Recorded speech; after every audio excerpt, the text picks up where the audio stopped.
Welcome! Today we'll be talking about how to calculate discount percentages in Excel in a quick and easy way. Let's get into it right now. Hello, and welcome to EasyClick Academy.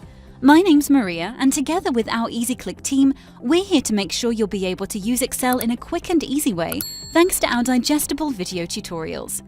To calculate a discount percentage in Excel, first select the cell where you're planning to show the result. Then go to the Home tab and format the cell as percentage using this % style button. This way, you'll make sure Excel will display the results as a percentage, including the % sign. Once the cell has been formatted correctly, we type in the equal sign and divide the discounted price in C3 with the original price, the price before the discount was applied in B3. When we press Enter, we get the first important result, which tells us that the discounted price, €7, is 70% from the original price of €10. However, we're trying to calculate the discount, so we need to subtract this calculated figure, 70%, from 100%. In terms of the formula, we need to subtract the first result from the number 1.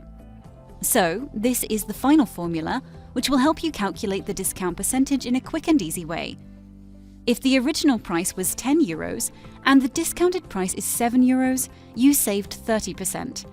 And if the discounted price changes to €9, Excel automatically recalculates the discount percentage and shows 10% in the target cell. The formula works with all numbers and you'll get the result immediately. Couldn't be quicker and easier. If you found this tutorial helpful, give us a like and watch other video tutorials by EasyClick Academy. Learn how to use Excel in a quick and easy way. Is this your first time on EasyClick? We'll be more than happy to welcome you in our online community. Hit that subscribe button and join the EasyClickers. Thanks for watching, and I'll see you in the next video.